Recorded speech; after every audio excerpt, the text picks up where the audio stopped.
Hürmetli kulaklar, kişemiz ahırına yakınlaşıp gelgen bir mende İdigey eserinden bir üzüklerini dinleriz. Tataristan'ın halı artisti İlgize Hasanov başkara.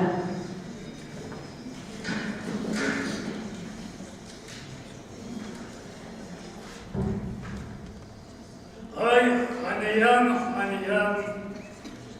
şiir gitarda nik olur, şiirden toygan ilk olur.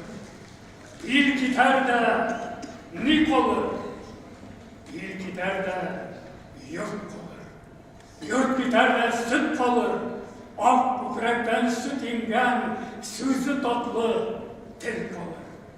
Til gitarda nik olur, yazgandan yazgan kan olur. Baş gitarda nik olur, bunda dikken kan olur. Bundan buğun şabılsa bu şabında nik olur. Bundan buğun şabılsa o şabında sözü tatlı til olur. Sözü tatlı til olur.